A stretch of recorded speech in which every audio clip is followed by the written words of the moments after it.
बोल news headquarter. बिस्मिल्लाहिर्रहमानिर्रहीम, अस्सलामुअलैकुम। बोल न्यूज हेडक्वार्टर्स में खुशामदीद। मैं हूं सोनिया शेख और मैं हूं अफशीन कुरैशी। हेडलाइंस आपने जानी, बुलेटिन की टॉप स्टोरीज में आज शामिल करेंगे। मिशन मिलाप में कामयाबी, हुक्मरान नाकाम लौटेंगे, किसके कितने आदमी थे, आटे का बहरान, कौम परेशान, गुमशुदा लड़कियों का ड्रॉप सीन और शाहीनों ने दबोच लिया। ये सब भी शामिल करेंगे, लेकिन सबसे पहले आपको बताएं कि कराची की सियासत में बड़ी तब्दीली आई है। गवर्नर हाउस में होने वाली मुलाकात में मिशन मिलाप कामयाबी के करीब तरीन पहुंच गया। जराये का कहना है कि मुलाकात में MQM बहाली कमेटी के फारूक सत्तार और PSP को जम करने का फैसला कर लिया गया। फार्मूला तय पाया है कि तीनों रहनुमा चंद रोज में बाकायदा इंजमाम का ऐलान करेंगे। वाज़ेह नहीं कि इंजमाम का फैसला बल्दियाती इंतखाब से कब्ल या बाद में होगा। ये जरूर तय पाया है कि बल्दियाती इंतखाबात में भी भरपूर तैयारी के साथ उतरा जाएगा, जिसके लिए हिकमत अमली भी तरतीब दे दी गई है। तीनों रहनुमा बल्दियाती इंतखाबात में मिलकर मैदान में उतरेंगे। बल्दियाती इंतखाबात में PSP फारूक सत्तार के उम्मीदवार MQM के लिए मुहिम चलाएंगे। PSP फारूक सत्तार के उम्मीदवार MQM उम्मीदवारों के हक से दस्तबरदार होंगे। हल्का बंदियों के हवाले से मुश्तरका एहतजाजी मुहिम भी चलाई जाएगी। हल्का बंदियों के खिलाफ कानूनी चाराजोई पर भी इत्तफाक हो गया है। बल्दियाती इंतखाबात में कौन मैदान मारेगा, बल्ला, तीर या पतंग, क्या मुत्तहिदा धड़ों का इत्तेहाद कोई सरप्राइज दे पाएगा, ये तो वक्त बताएगा।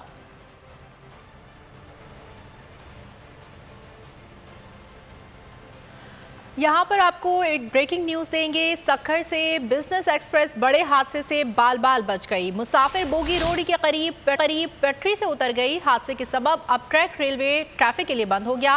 रेलवे सराय के मुताबिक कोई जानी नुकसान नहीं हुआ। हुकाम ने मुतालिका अमला ट्रैक बहाल करने के लिए तलब कर लिया। हादसा आरोड़ी स्टेशन के करीब आउटर सिग्नल पर पेश आया है। यहाँ पर आपको अहम खबर से आगाह कर रहे हैं। आपको बताते चलें कि महकमा रेलवे का मुतालिका अमला मौके पर तलब कर लिया है। हादसे में कोई जानी नुकसान नहीं हुआ है और ये वाक़या सक्खर में पेश आया है। बिजनेस एक्सप्रेस की मुसाफिर बोगी पटरी से उतर गई। खबर शामिल करेंगे। इमरान खान ने जेनेवा कॉन्फ्रेंस में पाकिस्तान को मिलने वाली इमदाद को भीख मांगने के मुतरादिफ करार दे दिया है। कहा लाओ लश्कर समेत जेनेवा जाकर भीख मांगने वालों को शर्म आनी चाहिए। मोशन संभालने के दावेदार आज अगियार के पांव में पड़े हैं। वजीर आला पंजाब से गुफ्तगू में कहा कि नाअहल और नालायक टोला जेनेवा से भी खाली हाथ वापस लौटेगा। लाओ लश्कर समेत जेनेवा जाकर भीख मांगने वालों को शर्म नहीं आती। चेयरमैन PTI इमरान खान ने जेनेवा कॉन्फ्रेंस में शिरकत पर हुक्मरानों को निशाने पर ले लिया। कहा, मईशत संभालने के दावेदार आज खुद अगियार के पाँव में गिरे हैं। नाअहल और नालायक टोला जेनेवा से भी खाली हाथ वापस लौटेगा। लाहौर में वजीर आला पंजाब चौधरी परवेज इलाही से गुफ्तगू करते हुए कहा, 13 जमातों के हुकूमती टोले ने चंद माह के अंदर मईशत तबाह कर दी। महंगाई आसमान को छू रही है। आज मईशत ना संभली तो कल इसका नुकसान रियासत को होगा। इक़्तिदार की हविस में अंधे हुक्मरान महंगाई का तूफान लेकर आए हैं। पंजाब हुकूमत की कारकर्दगी की तारीफ करते हुए कहा, पंजाब हुकूमत की डायरेक्शन मिस्बत अंदाज में आगे बढ़ रही है। मुलाकात में आटे की सूरत हाल समेत पंजाब असम्बली में एतमाद के वोट की हिकमत अमली पर भी गुफ्तगू की गई। इमरान खान को नाअहल कर दिया जाएगा। इमरान खान नाअहल होते तो मुल्क में मारा मारी होगी। शेख रशीद की एक और पेशगोई बोल न्यूज़ के प्रोग्राम नेशनल डिबेट में गुफ्तगू करते हुए कहा, इमरान खान को शदीद खतरात लाहक हैं। इमरान खान को स्लो पॉइजन से कत्ल किया जा सकता है। एक अकेले शख्स ने 13 जमातों की सियासत दफन कर दी है। चोरों का टोला इमरान खान को हर सूरत रास्ते से हटाना चाहता है। इमरान तो ये करेंगे, जो मर्जी हो, इलेक्शन कमीशन हो, उसके बाद बेवकूफ हैं, अदालतों से होते हैं, वरना उसकी फोटो बिकेगी। आज से सियासत शुरू हो गई है। मैं आपके आज 100 दिन गिनना, 20 दिन का मार्जिन दे देना। अगर ये वैसे ही मैं कह रहा हूँ 100 दिन, मैं तो फरवरी को भी बहुत अहम देख रहा हूँ। ऑफ कोर्स मैं आपको 120 दिन कह चुका हूँ, इसी में सब कुछ होना है। इसी में ही इमरान खान साहब की नाअहली भी हो सकती है। और इसका उसको पता है। और कितने चांसेस हैं इसके? काफी ज्यादा चांस। 13 पार्टियों से बना कुछ नहीं ना। बना कुछ नहीं, उसकी जान लेने की कोशिश की, वो बच गया, उसकी जान लेने की दोबारा कोशिश की जाती है। जो उनको मारने वाले थे वो उसको जहर भी दे सकते हैं और उसको स्लो पॉइजनिंग भी कर सकते हैं। पंजाब के सर्द मौसम में सियासी गर्मागर्मी। पंजाब असेंबली का हंगामा खेज इजलास। असेंबली सेशन के दौरान हंगामा आराई। हुकूमत और अपोजिशन के अक्सरियत साबित करने के दावे खोखले। पाकिस्तान तहरीक इंसाफ का कहना है कि असेंबली में उनके 170 अरकान मौजूद थे। चीफ अली अब्बास शाह बोले कि जिस दिन एतमाद का वोट लेना होगा 186 से ज्यादा अरकान असेंबली ऐवान में मौजूद होंगे। मुस्लिम लीग नवाज और इत्तेहादियों का दावा है कि उनके 174 अरकान मौजूद थे।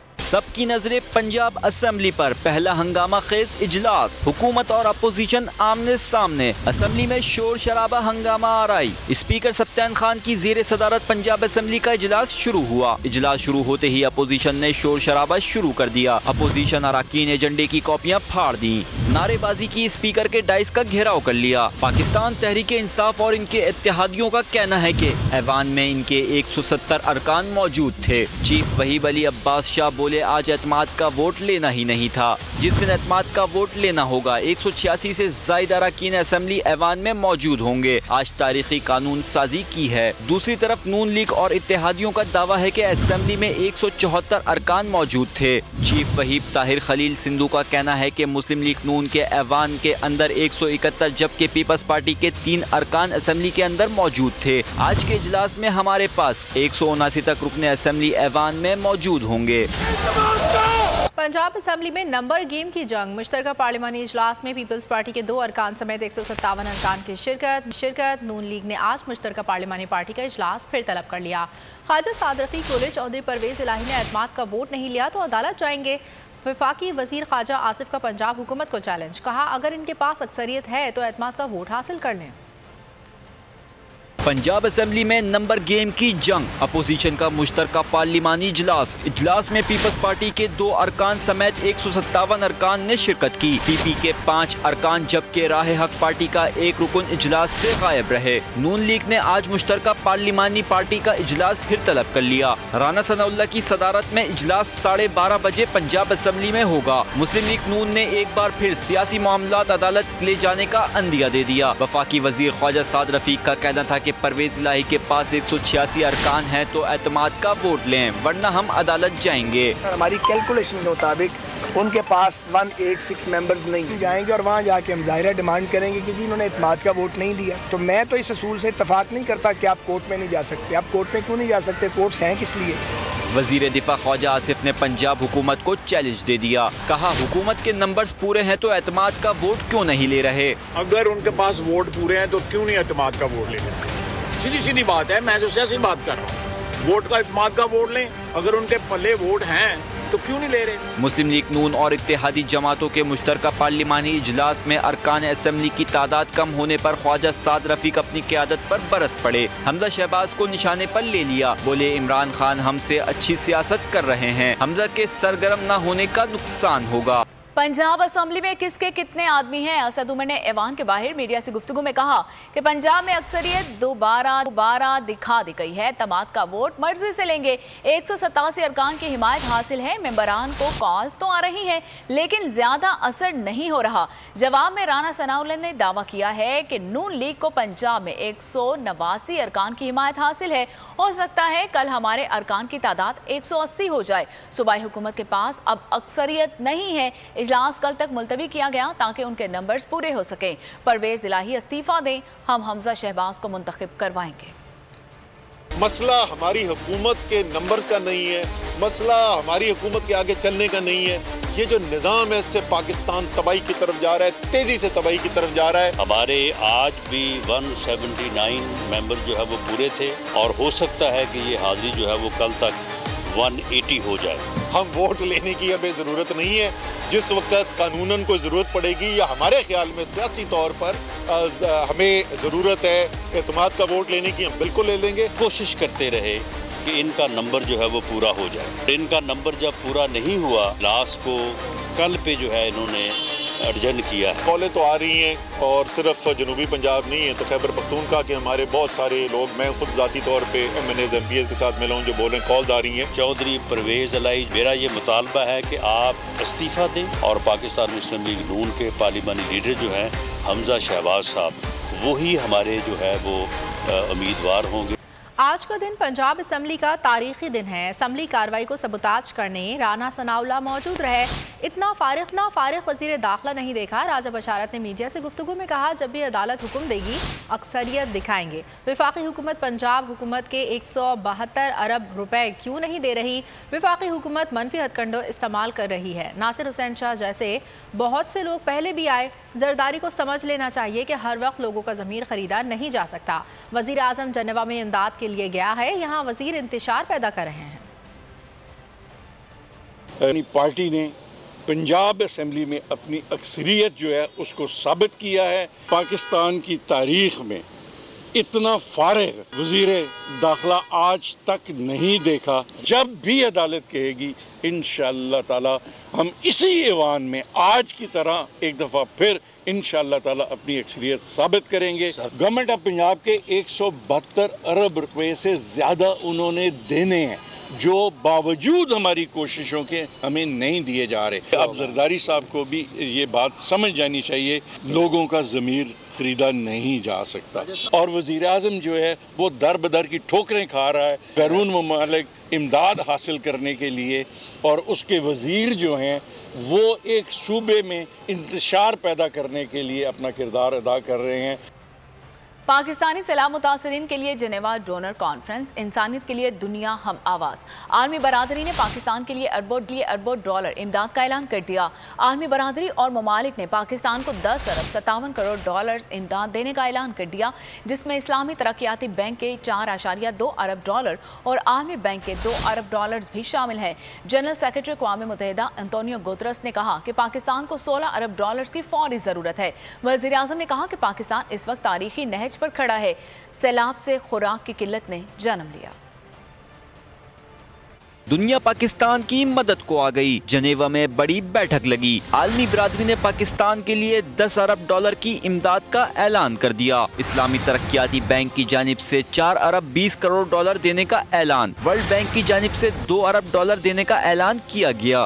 सऊदी अरब का पाकिस्तान के लिए 1 अरब डॉलर इमदाद देने का ऐलान। अमेरिका की जानिब से 100 मिलियन डॉलर। जर्मनी पाकिस्तान को मजीद 79 मिलियन यूरो फराहम करेगा। चीन की तरफ से मजीद 10 करोड़ डॉलर ग्रांट देने का ऐलान। दीगर मुमालिक की जानिब से भी लाखों डॉलर देने का ऐलान किया गया है। वजीर आज़म शहबाज शरीफ ने अपने खिताब में कहा, पाकिस्तान इस वक्त तारीखी नहज पर खड़ा है। सैलाब से काश्तकारी को नुकसान पहुंचा, जिससे खुराक की किल्लत ने जन्म लिया।